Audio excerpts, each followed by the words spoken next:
Nobody knows about me. You know, I mean, we're out here in Podunk Q. And that's the whole thing, is why keep all this stuff to yourself? In Centralia, Kansas, population several. You know, it's like people have to know about it. Normally it's, you know, 10, 15, 20 minutes that I'll shoot, and it's just a matter of, you know, the whole thing is I'm going for a space repetition.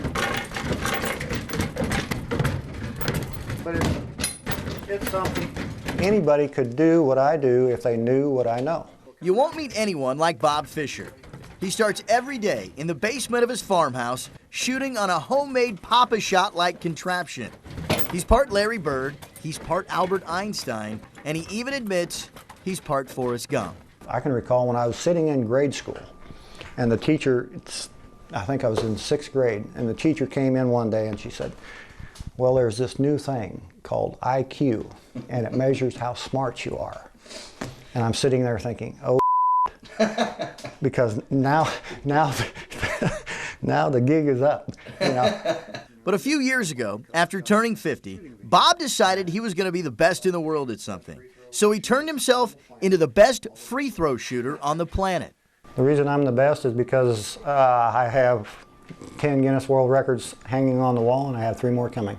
He's done everything from making 49 free throws in 1 minute on one leg, to making 33 in 30 seconds, to making 366 in 10 minutes. And he did it, in part, by reading and reading and reading. Here's a great book, The Genius in All of Us, Why Everything You've Been Told About Genetics, Talent, and IQ is Wrong, by David Shank. And that is so true, because that's the story of my life. I got quite the library when it comes to basketball. John Fontanella. Okay.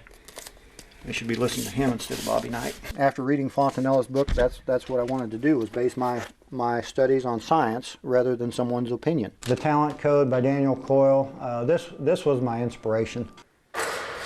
This tiny 100-year-old schoolhouse just down the road in Vermillion, Kansas looks like something straight out of the movie Hoosiers. It's where Bob masters the art of free throw shooting.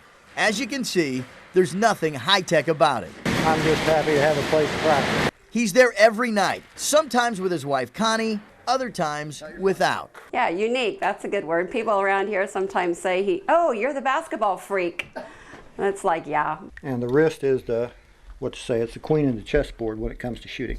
Arc, Magnus force, that's quite a bit has to do with Magnus force, spin on the ball. You got to rotate your radial ulnar joint to where it's facing the basket. Bob's a soil conservation technician for the Department of Agriculture by day, but he used to coach high school ball on the side for Onega and Axtell. We had a game where we hit 17 threes.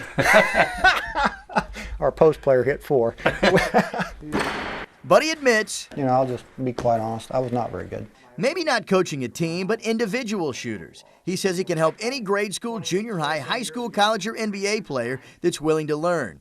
As for what's next on his Guinness World Record radar, you know, I'm running out of categories. But he does have a little something up his sleeve, like making 2 free throws at one time.